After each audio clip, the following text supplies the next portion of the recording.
Welcome to the Strategic Investor.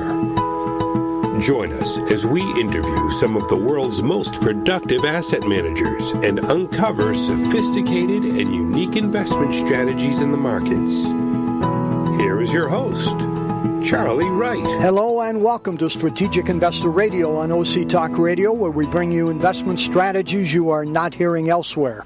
I'm Charlie Wright. We're very pleased you've joined us today, and we'd like to welcome back Paul Heathwood, CFA, Director of Investor Relations and a founding partner at Boston Partners, a family of mutual funds and separately managed account, managing about $100 billion in funds. He speaks to us from their headquarters in New York City. Paul, welcome back to Strategic Investor Radio. Thank you for having me. So, Paul, you were a founding partner with Boston Partners since their beginning in 1995. So you've been there the entire time, have no one else to blame, right, for problems. You used to manage a number of mutual funds and SMAs. Today, again, you're Director of Investor Relations. You guys have over 150 employees. Today, we're going to focus on your long-short funds and strategies. So give us a brief background of Boston Partners, will you? Yeah, so Boston Partners is an investment firm. That simply means that we focus on stock picking, and fundamental analysis is the means for adding value to our portfolios. Our goal is to actively manage a portfolio and produce outperformance for our clients, and we do that across a number of different strategies. Of particular interest, I think, are the long-short strategies that you mentioned. We manage 4 different strategies in total, 2 domestically oriented, one that's a global fund, and then the one I'd like to focus our comments on today is really emerging markets long-short fund, which we're very excited about the prospects, both in terms of returns and our ability to add value.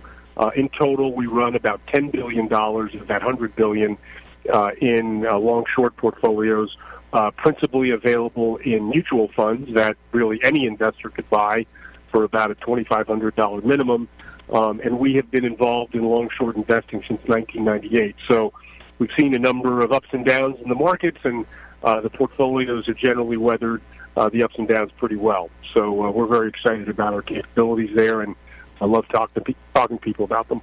So, Paul, we're looking forward to talking about those long-short strategies and in particular emerging markets and how one does shorting in emerging markets. But first, let's start with you spoke. We were introduced because you spoke at a conference a couple of weeks ago in New York on alternative strategies, and we actually interviewed you briefly for the show a couple of weeks before that. Tell us, how did the conference go? What did you tell them? What did you talk about at that conference? Yeah, so the conference was very well. It was very well attended by probably about 100 different allocators. There were many speakers. The topics were all on liquid alternatives, which I think is an attractive area because it's so accessible to so many investors. And what we really focused our comments on were the emerging markets long-short portfolio that I had mentioned. And we had been running that strategy for about 3 years with the goal of producing emerging markets equity returns, but doing so with a much improved risk profile. And that's what we shared with people. We talked about some of the stories and opportunities there and why we think over a 5 to 10 year period, opportunities in emerging markets are so robust. So before we get started with your particular long-short strategies, let's ask this question. What misperceptions do you see by investors and advisors when they're looking at long-short strategies? What do you see that you don't think that they see? I think there's just a reticence to put long-short equity portfolios in an asset allocation in a very meaningful way. I think a lot of investors are taking a dip my toe in the water approach, which is understandable. But I think as you get familiar and as you really study these strategies, they're really just active equity portfolios. And by going long and short, you're giving your active manager a greater toolbox to be able to produce an attractive outcome. provided they're able to provide value on both the long and the short side. So I really think long-short equity shouldn't be viewed as a separate asset class. It should just be viewed as another segment of your active equity allocation, and one that can put up good returns but also improve the risk profile. And that's how I think investors really ought to look at this, and should be more apt to use them in a bigger way. So let's get into the taller weeds here on your long-short strategies. First of all, how do you do your shorting? Do you short stocks? Do you buy puts? How do you do that? Sure. So the shorts are there as a source of value add in the portfolio. We do fundamental research on all of the shorts that we invest in, and we're looking for companies that have a combination of rich valuation, some kind of fundamental issue in their business that we think will erode some of the above-average profitability they're seeing, and then some kind of near-term catalyst that will help decrease the value of that particular short position. We do this through a bottom-up analysis of each company. We look at their financial statements, their balance sheets, their income statements, and essentially it's based on the premise that markets are efficient, that profits revert to the mean, but there will be temporary periods where companies earn above average levels of profitability that we think will eventually come in and be competed away, and that can make for interesting short candidates. So again, on the short side, if you are looking at through fundamental analysis and evaluating that way, you must be taking a longer-term view of things, especially on the short side, correct? That's correct. I would say you want to have a sense of where the business is. However, on the short side, you're going to take a little bit of a shorter-term view, because ultimately stocks go up over time. So you need to, that is often the enemy of the short seller. So you need to be somewhat opportunistic in your shorts, understand that you don't need every company to go out of business for it to be a successful short. And you may have it short for a period of time. We tend to find that the turnover in our short portfolio tends to be a bit higher than on the long side, simply because the news flow and the volatility of the shorts that we tend to short are a little bit higher. So that does turn over a little bit more than the long portfolio.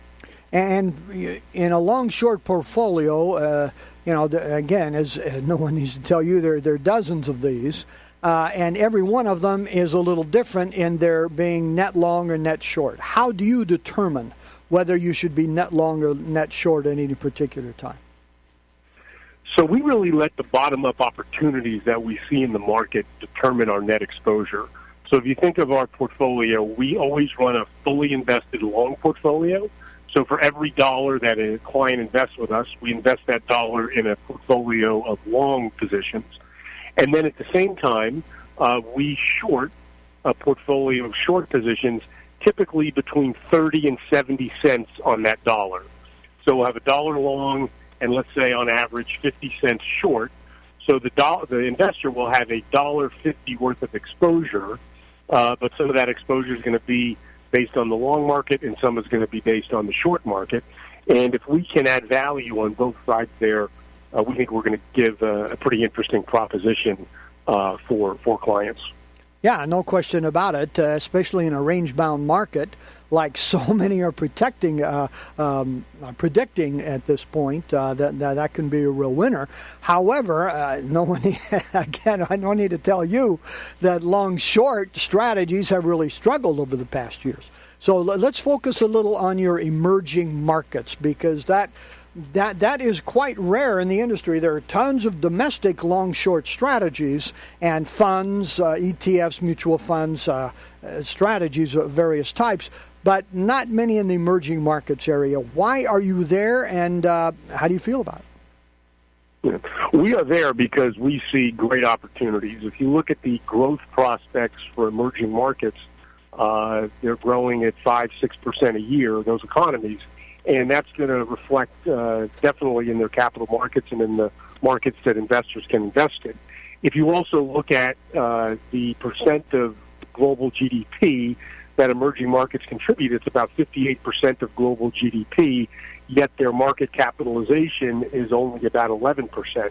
So we see the two of those numbers converging over time, so there's a great opportunity to be there. The problem with emerging markets for many investors is volatility. As we all know, emerging markets are really the most volatile equity markets out there.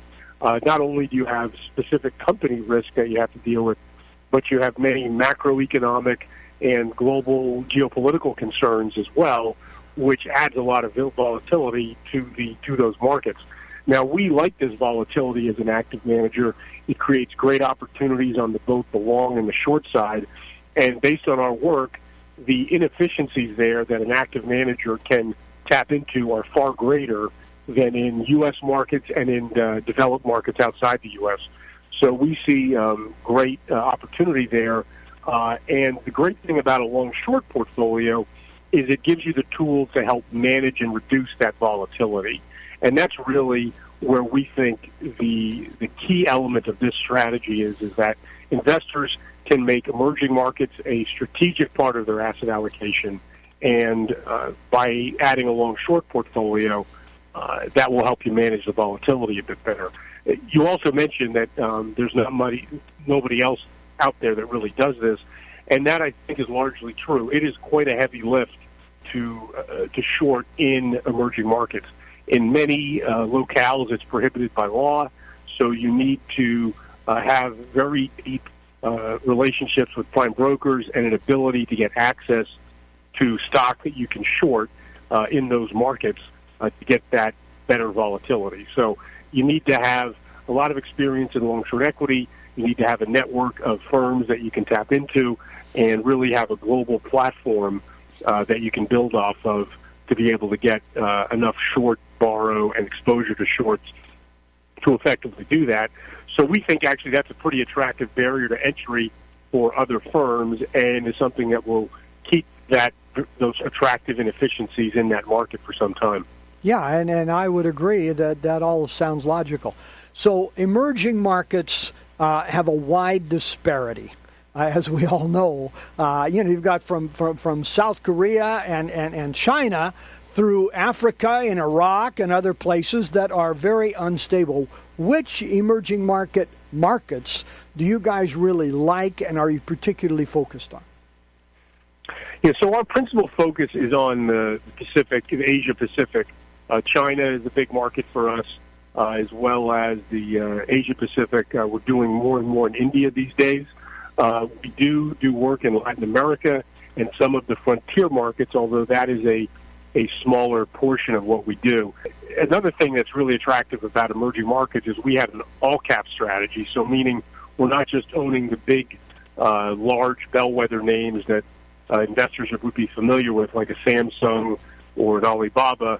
We own some of that, but we also own a good number of small and mid-cap companies that are very tied to local markets and have very specific performance drivers that affect those companies. So we find the small and mid-cap area also a very attractive segment of the market, and there's probably about 50% of our portfolio are in those areas, and we've just found some really interesting opportunities. Just to give you an example, there are the Baijiu producers in China. Baijiu is a local liquor that they consume over there that is very popular. Like most spirits industries, they start as very fragmented businesses that have many different producers. Some of the top Baijiu producers have been consolidating their industry and rolling it up into one company, getting the benefits of scale, both in terms of distribution and manufacturing and marketing. So when you can tap into those stories early on, that can be a really attractive opportunity, and we've been able to make a lot of money for our investors investing in some of those Baijiu companies. I can see that. And as well, you mentioned inefficiencies in that market, no question about it. There are inefficiencies that exist there that do not exist in developed markets. But one question that many people I find ask about those emerging markets is how trustworthy are the financial statements and is the information that you're getting from these companies? It's an excellent question. I would say 10 years ago it was more problematic. It's gotten much better. Both there are generally accepted and merged international accounting standards, which have made things easier. And then also many of these countries are trying to attract foreign capital, so they realize that is a requirement of the business. And that was one of the things where Boston Partners has gotten an EM the last 3 years or so. And we really needed the data sets that we were receiving, both in terms of the breadth and the quality, to be to a certain standard before we felt confident running money. So that has very much improved, and we have used both our fundamental work and a lot of quantitative analysis to ensure that the data we're seeing is good, and we've been it's just worked out for us so far. So we feel confident enough to be able to invest. That being said, you still have that is risk, so we run highly diversified portfolios because one of our big views is that the future is unknowable, and as well as you understand and know a company, the unexpected can happen, so you want to spread your exposures across a diversified portfolio. Yeah.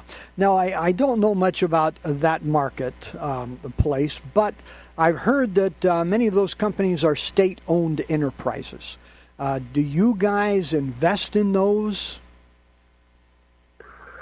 We do. We will own some of the larger Chinese SOEs, and we were away from them through the 2015-16 period, because when they become arms of the government, you can have unpredictable and non-economic decisions being made. However, a lot of attractive value has been created with some of the state-owned enterprises in China, and we've begun to go back into them in more recent periods because of the very attractive value there. Okay. So let's talk for a minute about those who buy into your funds or separately managed accounts. Are they primarily retail investors? Are they primarily institutions? These big public funds, retirement funds, etc.? Who buys into your funds and why? Sure. It's a bit of an all of the above. The principal investors in our long-short portfolios have been retail investors working with an advisor. So we do a lot of work with the advisory firms, the banks, and the brokerage firms, and their professional research teams looking to make our funds available there, and then getting plugged into a recommended list or to a model. So that is how it flows through to the individual investor, which really makes up the lion's share of our investor base, which has been very stable. And what they tell us is that Boston Partners is a very stable investment firm with a very clear and straightforward way of managing money. And I think another important thing is that when one has to go and explain how we do things, it's pretty easy for someone to relate it to another person and have them understand it. You get involved in some of these alternative strategies, and it can get pretty esoteric and not only difficult for potential advisor to understand, but inability to express that to an end client. So that straightforward approach and having the results that really fit with the way we describe how we do it makes it very interesting and intriguing and easy for investors to use and understand why they own it. So, Paul, let's get into a couple of individual questions here. If you were to briefly describe the best advice you ever heard, read, or received about investing, what would it be? I think it's really that successful investing is about probabilities, that it's not about trying to beat the market or try to predict where the future is going. It's have a sound investment strategy and stick to it and realize that if I let the fullness of time work to my benefit and I have just built in a small edge in my investment approach, the probabilities will work in my favor. So that is a way to really drown out the noise and focus on the key things that matter. And I think particularly for individual investors, that's asset allocation. Where you're going to allocate your assets is going to be the most important, and sticking to that asset allocation over time. I think investors spend a lot of time thinking about the next greatest component of that asset allocation rather than the bigger picture. And I think you find a good manager, you stick with it, and let those probabilities work in your favor and let the passage of time work in your favor. I really appreciate hearing that. Probabilities is something that anybody who does any options trading certainly knows all about and is a major part of that options trading, but I rarely hear about it in the regular investment world, especially from advisors. And I think that is a great point that so often is overlooked and is very, very important. Moving on, the second question we'd like to ask our guest is, what keeps you awake at night, Paul? As we look at it now, I think the potential rivalry between the U.S. and China and how things play out is certainly something to be watchful for. Certainly China has made amazing strides in the last 16, 17 years to really catch up with the developed world, and they certainly have. They obviously have a good ways to go, and the U.S. is saying, hey, you guys have had a pretty good run, but it doesn't seem as fair as it ought to be, and we need to look at this. So I think how China and the U.S. navigate dealing with some of these tensions that have arisen as China has grown, it seems to me there's a clear path that can be beneficial for both parties, but you never know what twists and turns they take and how personalities can get involved. So I think that's something in the bigger picture that I think about that will certainly have a big impact on markets in the years ahead. Yeah, no question about that. And Paul, the last question we ask all of our guests, what book on investing would you recommend for our listeners? I would recommend two books. On investing, I would recommend David Swenson's Unconventional Success. It was written in 2005, and David Swenson is the CIO of the Yale Endowment, which is probably one of the most successful investors over the years. I like it so much because he focuses so much on asset allocation and gives investors a framework and a mindset on what can be achieved in investing, and it probably is not as high as you think. So it just means that if you can get little wins over time, that is really a key to success. And then one other I would just mention on markets, Too Big to Fail by Andrew Ross Sorkin, which is basically a recounting of the 2008-2009 global financial crisis. I think is a fascinating read on what can happen to markets and how things can get away from people. Yeah. So a quick comment on both of those. One is David Swenson. I read that book when it first came out, and he has always been a favorite of mine and probably just about everybody in the industry. And he's not only a great guy, but has very sound ideas. And I got to hand it to you, he is not easy on mutual funds. So for a mutual fund guy to recommend David Swenson's book, you're very brave there, Paul. And number two, on the financial crisis of 2008, just last week, we interviewed somebody who was on the inside of that whole thing with big companies, hedge funds, etc., on the fixed income side, and we spent 30 minutes just talking with him about what he saw that the rest of us didn't see.